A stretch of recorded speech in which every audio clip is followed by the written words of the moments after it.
최고위원회 시작하겠습니다. 제가 대전에서 정치를 시작했고 대전 시당위원장까지 역임을 했었는데 오늘 현장 최고위원회를 대전에서 개최하게 돼서 감회가 남다릅니다. 최근 올해 대전의 주민등록 인구가 12년 만에 증가세로 돌아섰다는 반가운 소식을 들었습니다. 특히 전입 인구의 60% 이상이 2030 청년 세대라고 합니다.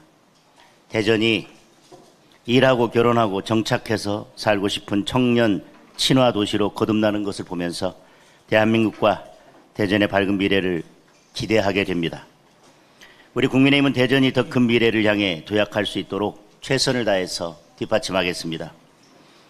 대전 혁신도시의 공공기관 2차 이전이 조속히 확정되고 공공기관 2차 이전에서 대전과 충남이 우선적으로 배려될 수 있도록 최선을 다하겠습니다. 또한 대전의 체계적인 발전을 저해하는 대전교도소의 조속한 이전과 대전과 대한민국의 새로운 미래를 이끌 나노반도체 국가산단이 제대로 진행될 수 있도록 당의 힘을 보태겠습니다. 이렇게 대전은 미래를 향해 뛰고 있는데 이재명 정권과 더불어민주당은 대한민국의 미래와 국민의 삶에 파탄의 그림자를 드리우고 있습니다.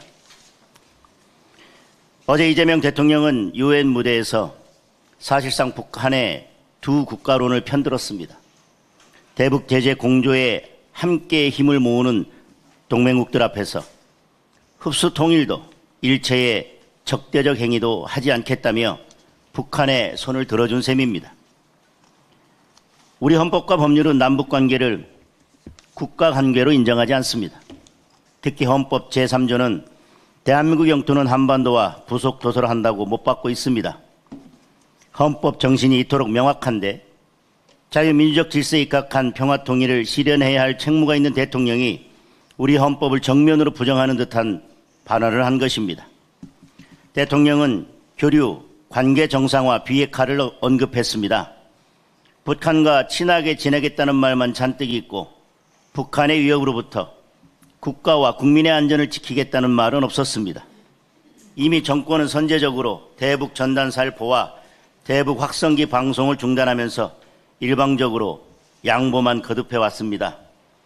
북한이 원하는 바를 다 들어주었는데도 비핵화는 절대로 있을 수 없다. 한국과 마주하지 않겠다는 북한의 입장은 1도 변하지 않았습니다. 이재명 대통령이 가겠다고 외친 길은 실패가 자명한 길임을 우리 모두가 뼈아프게 잘 알고 있습니다. 과거 정부에서 북한에 퍼주고 지원해서 얻은 것은 한반도 평화와 안정이 아니었습니다. 연평해전, 천안함 폭침, 연평도 포격전, DMZ 목함 지뢰였습니다.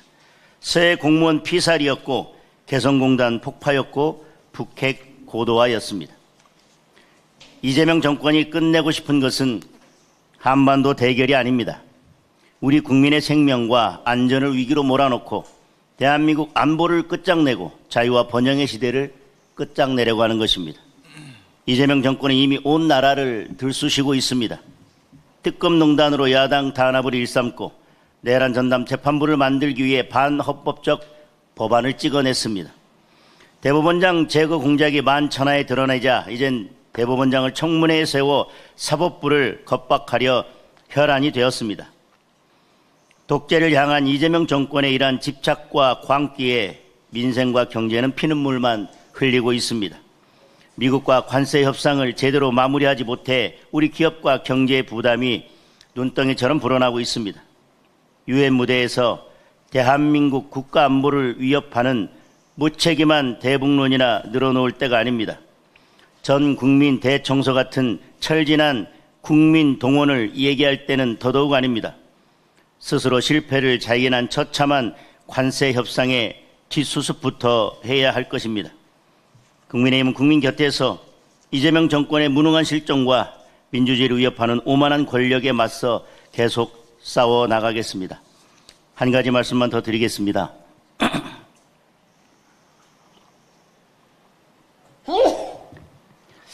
김인석 국무총리가 블룸버그 인터뷰에서 비자 문제 해결 전까지 미국 투자 없다. 통화수합 없으면 3,500억 달러 투자 어렵다라고 밝혔습니다. 관세 문제를 외교로 풀어야 할 책임자인 국무총리가 미국을 향해서 협박을 하고 있습니다. 이제 관세 협상이 제대로 되지 않자 반미 선동으로 태세를 전환한 것이 분명해 보입니다. 비자 문제 그리고 통화 스와프 이것은 결국 대한민국 정부에 대한 신뢰의 문제입니다.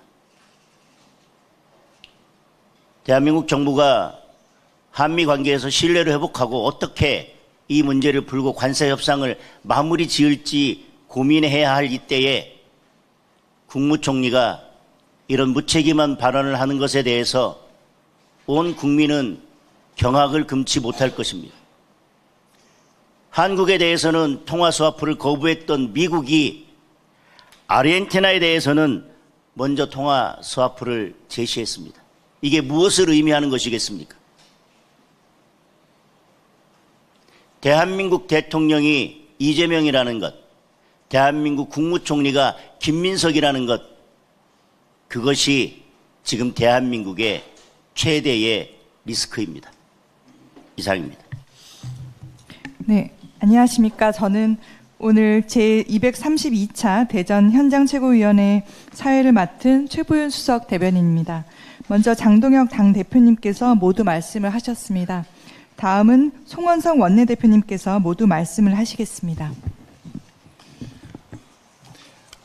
예, 오늘 현장 최고위원회의는 단순한 회의가 아니라 대한민국의 새로운 성장 동력과 국가 균형 발전의 미래를 함께 열어가고 있는 대전, 세종, 충청 지역의 비전을 다지는 뜻깊은 자리입니다.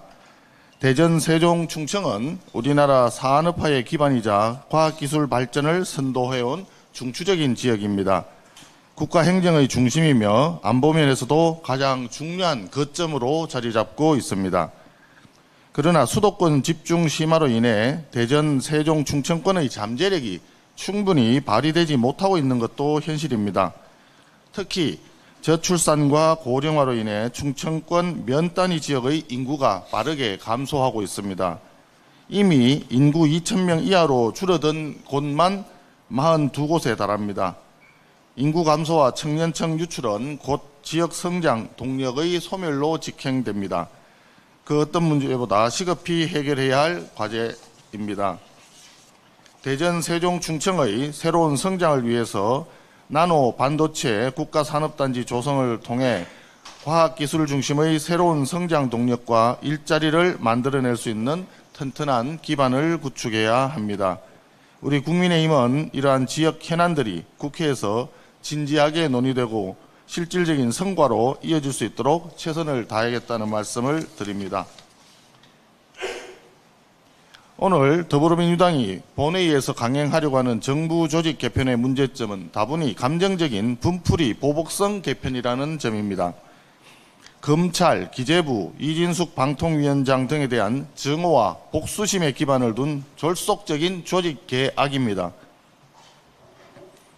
몇 가지 문제점에 대해서 말씀드리겠습니다. 첫째, 서민과 약자들을 괴롭히는 민생범죄수사재판이 한없이 지연될 것입니다. 수사와 기소를 나눈다는 원론적인 이야기만 있지 중수청과 공소청이 구체적으로 어떻게 역할 분담을 하게 될 것인지 지금 아무도 알 수가 없습니다. 앞으로 현장에서 중수청과 공소청의 업무 핑퐁을 초래하며 재판 지연이 일상화되면서 범죄 피해자인 국민들에 대한 2차 가해마저 우려됩니다. 둘째, 대통령과 집권 세력 입맛에 맞는 정치적 포퓰리즘 예산 편성이 난무하게 될 것입니다. 경제정책에서 예산 기능만 똑 떼어내서 총리실 산하에 기획 예산처를 둔다는 것은 정부의 예산 기능을 약화시켜서 집권 여당 마음대로 예산권을 휘두르겠다라고는 의도라고 보여집니다.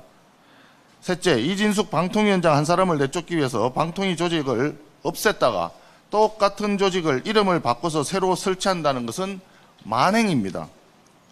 그동안 위인설관이라는 말은 많이 들어봤지만 위인폐관은 사상 초유입니다. 넷째, 금융감독기관이 재경부, 금감위, 금감원, 금융소비자보호원까지 총 4개로 4분 오열되면서 옥상옥 감독체계가 우려되면서 금융시장 혼란이 야기될 것이라는 전문가들 지적이 많습니다. 다섯째, 젠더 갈등 조장 책임이 큰 여성가족부를 폐지하기는커녕 도리어 성평등 가족부로 확대하면서 헌법상 나와 있는 양성평등 개념을 부정하고 성평등 개념을 공식화시킴에 따라 사회적 갈등이 더욱 증폭될 우려가 많습니다. 여섯째, 국가 전망이 걸린 에너지 산업, 특히 원전 산업을 환경 담당 부처에 옮기는 것은 우리 에너지 산업 경쟁력을 훼손할 것입니다. 이러한 졸속 개편에 따른 피해는 결국 국민에게 돌아갈 것이며 국가 경쟁력도 심하게 훼손될 것입니다. 그렇기 때문에 여러 전문가들, 현장 공무원들, 그리고 국민들의 의견을 수렴하고 논의해서 신중하게 결정해야 하는 것이 정부 조직 개편인 것입니다. 더불어민주당은 정부 조직 개편에 대한 야당의 건전한 비판을 발목 잡기라고 비난할 자격조차 없습니다. 더불어민주당이 과거 야당이었을 때 전임 정부의 핵심 공약이었던 여성가족부 폐지를 끝까지 발목 잡고 못하게 만들었습니다. 저출산 대응을 위한 인구전략기획부 신설도 일절 협조해주지 않았던 전례가 있습니다. 국민의힘은 더불어민주당처럼 반대를 위한 반대가 아니라 합리적인 문제 제기를 하는 것입니다. 그래서 국민의힘은 오늘부터 정부 조직 계약 사법에 대한 필리버스터로 국민들께 그 부당성을 알릴 것입니다. 더불어민주당이 정부 조직 계약을 빨리 밀어붙이기 위해 무쟁점 민생 법안 처리를 후일로 미룬다는 이야기도 있습니다. 더불어민주당이 자신 있다면 꼼수 쓰지 말고 정정당당하게 임하시기 바랍니다. 이상입니다.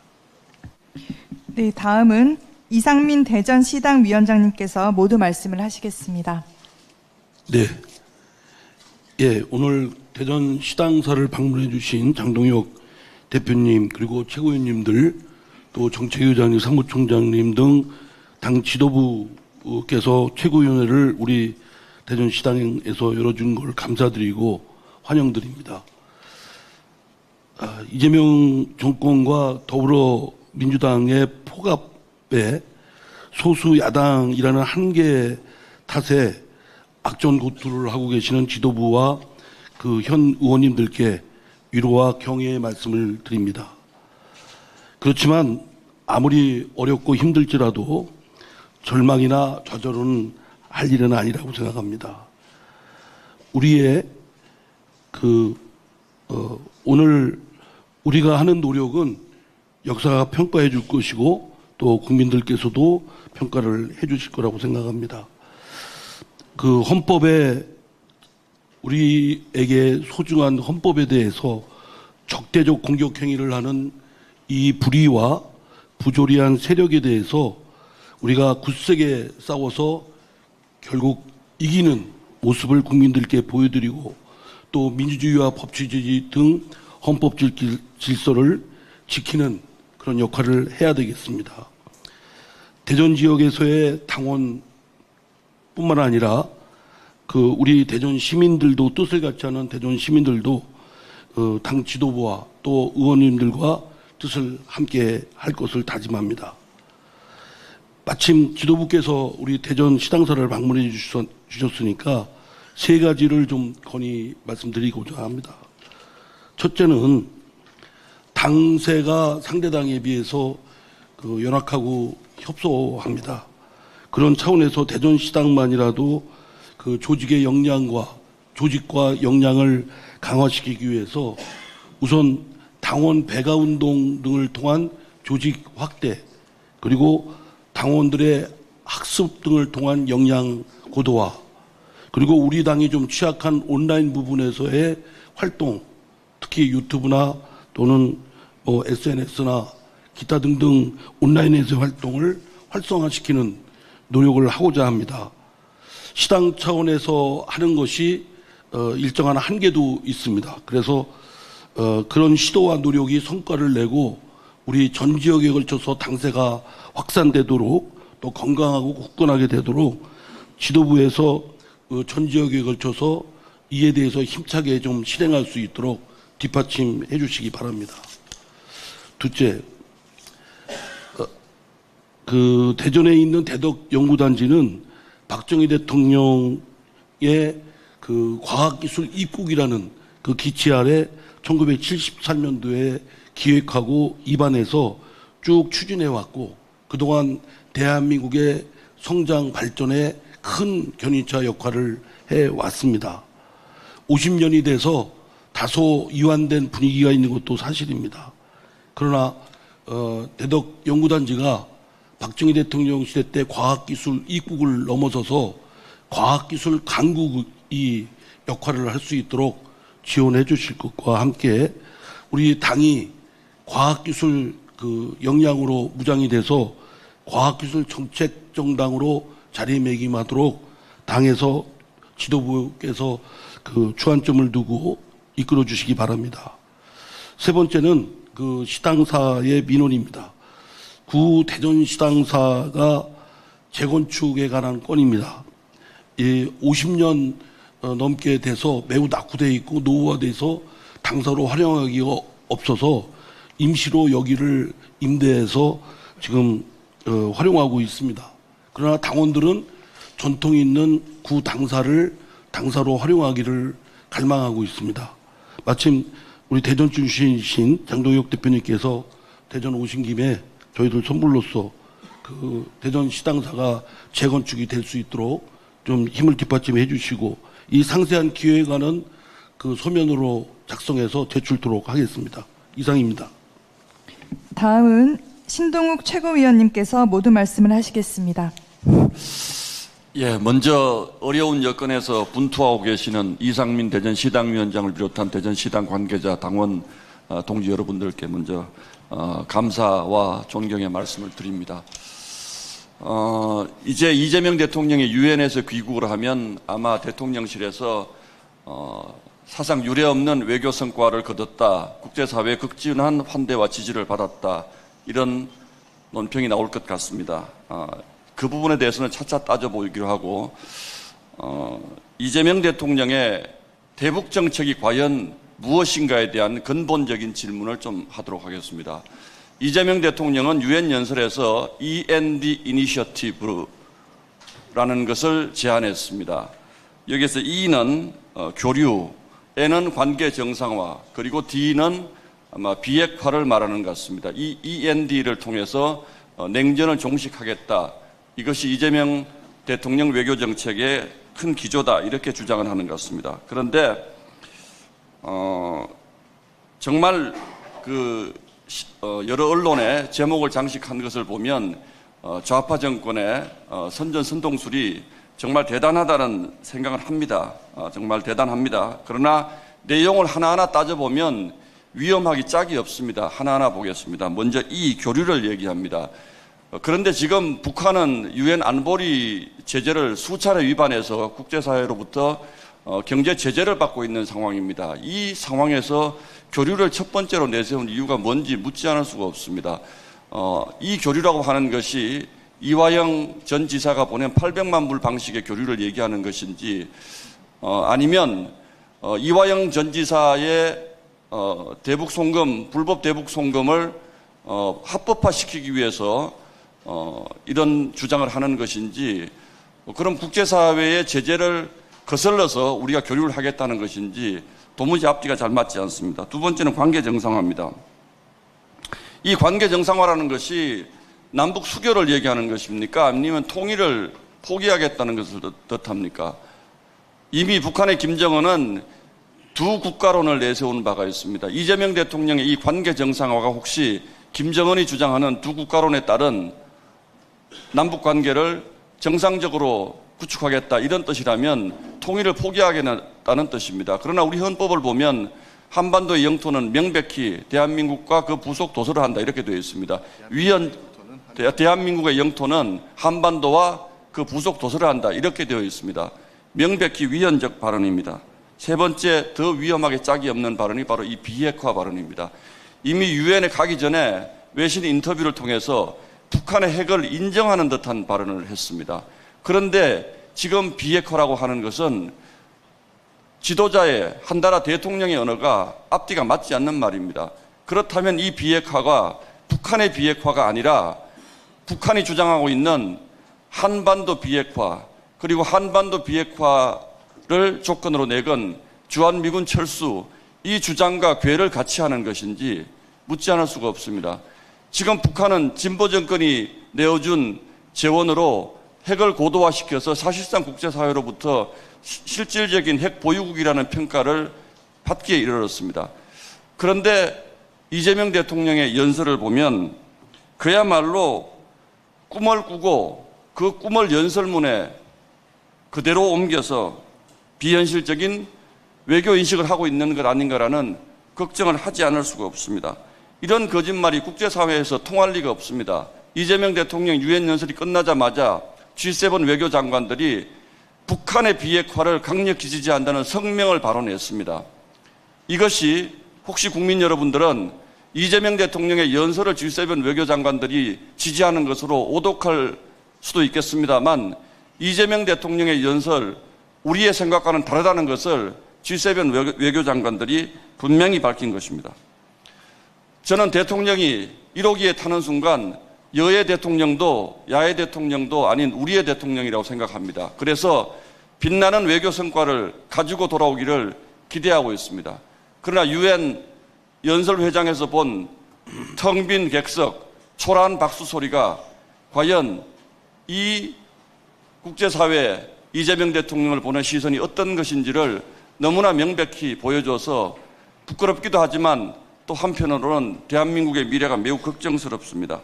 문재인 대통령의 베이징 혼밥 생각도 나고요. 그래서 정말 걱정스럽습니다. 마지막으로 바라는 것이 있다면 이재명 대통령 귀국 후 브리핑은 강유정 대변인에게는 맡기지 말았으면 좋겠습니다. 이상입니다. 다음은 김민수 최고위원님께서 모두 말씀을 하시겠습니다. 네, 안녕하세요. 최고위원 김민수입니다. 이재명과 민주당에 묻습니다. 대한민국 안녕하십니까? 6월 13일 거수자 광명군부대 철조망 훼손 및 불법 침입 후 도주, 7월 30일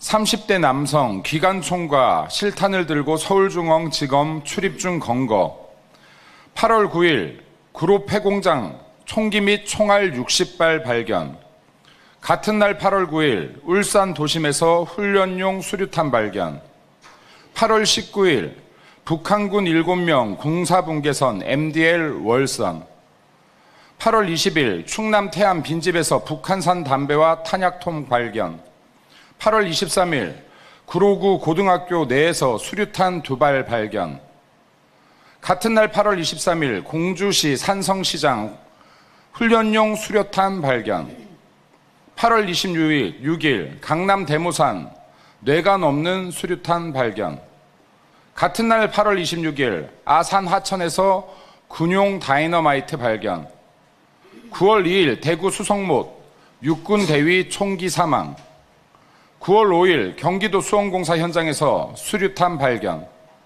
9월 10일 제주 공군부대 폭발 사고로 7명 부상, 같은 날 9월 10일 파주 육군부대 폭발 사고로 7명 부상, 9월 13일 대청도 해병대 병장 총기 사망, 9월 18일 전북 진안 육군병장 추락 사망, 9월 19일 훈련 후 부대 복귀한 현역 병사 의식 잃고 후송 중 사망.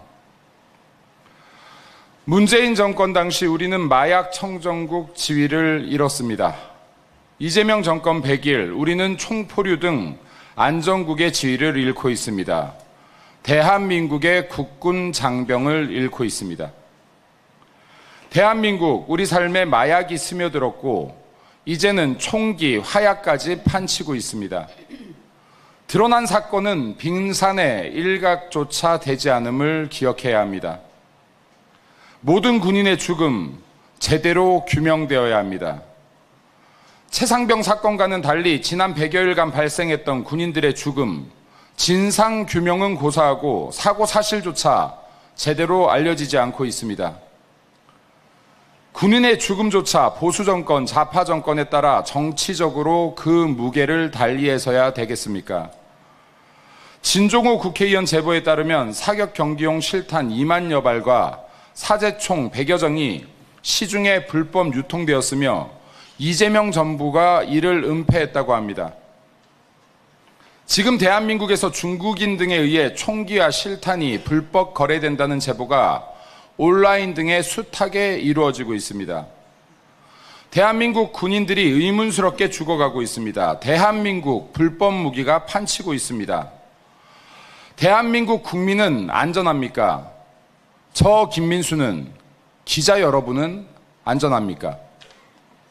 이재명과 민주당이 어두움으로 덮은 국군 장병들의 죽음마다 특검을 진행하기 바랍니다. 명명백백 진상을 규명하기 바랍니다. 이재명 정권과 민주당은 불법 무기가 어떻게 전국 단위로 유포되고 있는 것인지 철저히 진상을 규명하기 바랍니다. 9월 29일부터 중국인 무비자 입국이 이루어집니다. 우리 국민은 이재명 정권에 묻습니다. 우리 모두 안전한 것입니까? 숱한 군인들의 죽음도 불법 무기 유통도 스스로의 범죄 혐의도 모두 덮으려고만 한다면 이재명 정권 역시 그 수명을 다하지 못할 것입니다. 이재명 정권 제발 end 합시다. 이재명의 재판 재개합시다. 이상입니다. 다음은 양양자 최고위원님께서 모두 말씀을 하시겠습니다. 네, 양양자입니다. 두 가지 말씀드리겠습니다. 먼저 개정노조법, 이른바 노란봉투법 통과 이후에 현대모비스 생산 자회사들의 잇따른 파업에 현대차, 기아공장이 결국 멈췄습니다. 국내 자동차 업계가 미국 자동차 관세, 구금 사태와 더불어 엎친 데 덮친 격으로 생산 라인을 담보로 한 부품 업계의 파업까지 겹치면서 시름이 깊어지고 있는 이 상황에 내일 9월 26일 조합원 10만 명의 금융산업 노동조합이 파업을 예고했습니다. 전국 42개 은행 및 금융기관이 일제히 문을 닫게 됩니다. 최고임금을 받는 금융종사자가 파업하는 이유는 무엇일까요? 주 4.5일 근무제 도입입니다. 사실상 공공재인 금융을 가지고 협박하는 노조도 문제지만 이들의 파업을 정부와 민주당이 부추기는 것이 더 큰 문제입니다. 주 4.5일제는 이재명 대통령 대선 공약이었습니다. 대선 때 노동계의 지지를 끌어오면서 건넨 합의 사항입니다. 며칠 전 더불어민주당은 이번 금융노사 분쟁과 관련해서 주 4.5일제는 민주당의 추진 과제라고 노조 편을 강하게 들면서 사용자인 은행연합회를 압박했습니다. 헌법상 노사교섭의 자유는 노동자뿐만 아니라 사용자에게도 보장됩니다. 민주당이 무슨 권리로 하라 마라 합니까? 왜 이렇게 기업을 겁박합니까? 민주당 의원들은 관련 법안을 잇따라 발의했습니다. 주 52시간 노동을 더 줄이자는 겁니다. 산업경쟁력은 안중에도 없는 전형적인 이념 법안입니다. 기업의 기자, 산업의 산자도 모르는 민주당 정치인들이 벌이는 짓입니다.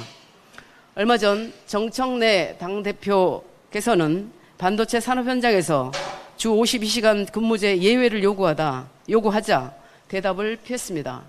산업계에서는 52시간 근무제 예외를 가장 듣고 싶어 하고 있습니다. 참담합니다. 반도체를 포함한 다수의 첨단 산업이 24시간 연속 공정입니다. 제발 세계와 경쟁하는 우리 산업과 기업을 정치의 영역에서 좌지우지하지 마십시오. 두 번째 간단하게 말씀드리겠습니다. 이곳 대전 과학기술 메카의 쇠락이 진행되고 있습니다.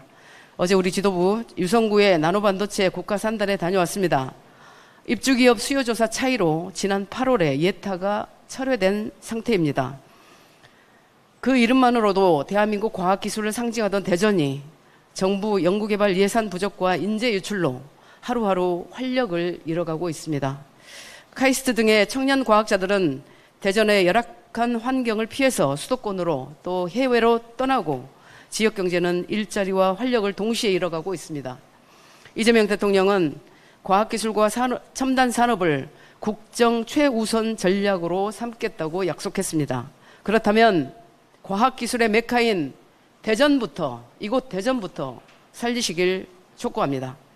무엇보다 대전의 청년 과학자가 안심하고 연구할 수 있도록 안정적인 연구비와 주거 그리고 생활 지원 제도를 마련해야 합니다. 나노반도체 국가 산단과 같은 미래 산업을 부동산 사업이 아닌 산업 생태계 허브로 재설계해야 합니다. 대전이 무너지면 과학기술이 무너지고 과학기술이 약해지면 국가 경쟁력 전체가 흔들린다는 것을 정부 여당은 명심하길 바랍니다. 이상입니다. 다음은 김재원 최고위원님께서 모두 말씀을 하시겠습니다. 예, 민주당 정청래 대표 추미애 법사위원장의 이 사법권 침탈 망동이 극단으로 치닫고 있습니다. 일찍이 추미애 의원은 대표 시절에 드루킹 특검을 호기롭게 추진해서 바둑이 김경수를 감옥으로 보냈습니다. 법무장관 시절에는 검찰총장을 박해하다가 대통령으로 만든 바도 있습니다. 그래서 추미애 의원을 보수의 어머니라고 부르는 사람까지 있습니다. 이 추미애 법사위원장이 벌이는 활극은 이미 예정이 되고 있습니다. 날조된 회동설에서 출발해서 이제는 이재명 피고인을 유죄 판결한 죄를 묻고 있습니다. 이재명 피고인 판결을 정치개혁이다 또는 대선개혁이다 이런 주장을 하면서 청문회를 하겠다고 하고 일각에서는 탄핵까지 거론하고 있습니다. 여기에 정청래 대표가 숟가락을 얹고 나섰습니다.